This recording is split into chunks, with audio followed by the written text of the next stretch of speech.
या एनसीआरटीचं करायचं काय? या एनसीआरटीचं करायचं काय? आणि जर 15 दिवसात या निवेदनावरती कुठलाही निर्णय शासनाने घेतला नाही तर याचं स्वरूप तीव्र आंदोलनात होणार आहे. अख्ख्या महाराष्ट्रभर हे आंदोलन होणार आहे. तर आमची विनंती सरांना हीच होती की त्यांनी हे 15 दिवसात आम्हाला शासनातर्फे लवकरात लवकर निर्णय द्यावा. नाही, NCERTच्या विरोधात आज मोर्चा निघालाय. पूर्ण विस्तृत सांगा, का तुम्हाला मोर्चा काढावा लागला, ते सर्व त्याच्यामध्ये येऊन काय घातलं. मी परत एकदा आपल्या सर्वांना हेच सांगू इच्छिते की NCERTने 8वीच्या पाठ्यपुस्तकातनं मराठा साम्राज्याचा विस्तार दर्शवणारा जो नकाशा होता तो पूर्णपणे वगळून टाकलेला आहे. याच्यासाठी त्यांनी काहीही ठोस पुरावे सादर न करता हे दुष्कृत्य केलेलं आहे. आणि छत्रपती घराण्याच्या वतीने स्वतः मी इथं आज उपस्थित आहे.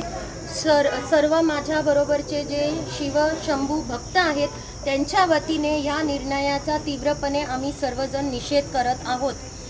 या आंदोलनाचा किंवा आम्ही जो आत्ता आवाज उठवला आहे त्याचं जर दखल घेतली गेली नाही तर याच्या पुढं हे एक जन आंदोलन होईल आणि आम्ही याचिका देखील लॉफुली छत्रपती घराण्याच्या वतीने आम्ही लॉफुली कोर्टात पण जायचं कमी करणार नाही आहे. हे NCERT कडून अशी चुकीची पावलं का उचलली जात आहेत असं तुम्हाला वाटतं?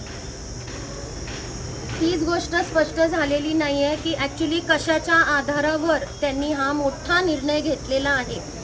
सर, हा फक्त नकाशा किंवा अभ्यासक्रमाचा विषय नसून आता पूर्ण महाराष्ट्र धर्माचा विषय झालेला आहे.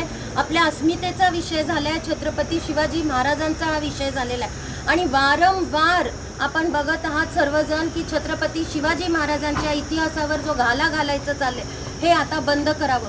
महापुरुषांविषयी जे अपशब्द निंदनीय उल्लेख करण्याचा झालंय हे सुद्धा आता बंद केलं पाहिजे. याच्यासाठी देखील आम्ही सरकारला विनंती करत आहोत की कडक कायदा झाला पाहिजे. ताई, 8 ते 9 महिन्यापूर्वी राजस्थानमधून मराठा साम्राज्याच्या या मराठी नकाशावर विरोध करण्यात आला होता. त्यानंतर हा निर्णय घेण्यात आल्याचं सांगितलं जातं. हो, बरोबर ती गोष्ट. आणि निर्णय याच्या आधी पण आमचं म्हणणं एकच होतं की सीमेबाबत काही आक्षेप होता तर तुम्ही दुरुस्ती सुधारणा करायला हवी होती. पण तुम्ही पूर्णपणे जो नकाशा वगळलाय याचा अर्थ तुम्ही त्या साम्राज्य जे होतं मराठ्यांचं ते स्वीकारत नाही आहे. सर, मी सांगू इच्छिते, इतिहास हे साखळीसारखा असतो.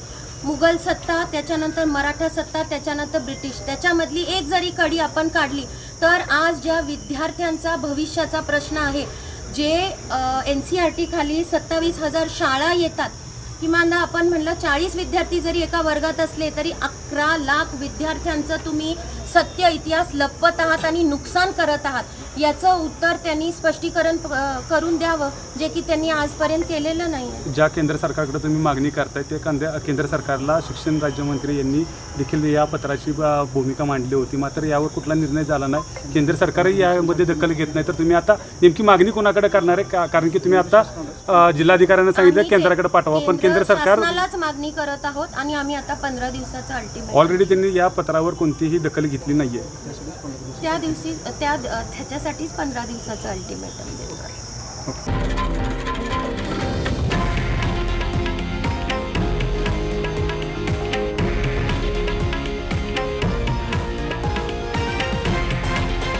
हे आहे देशातील नंबर 1 न्यूज नेटवर्क आणि आपण पाहत आहात TV9 मराठी, एकमेव.